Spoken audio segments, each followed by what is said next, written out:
Good morning guys. So meron na naman tayong another potential customer ng ating mga CCU na gustong bumili ng 1 month plus old na CCU.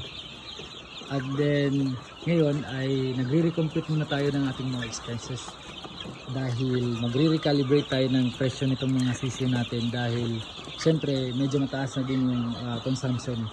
At saka may mga binigay tayo na additional medications at vaccinations dito. So,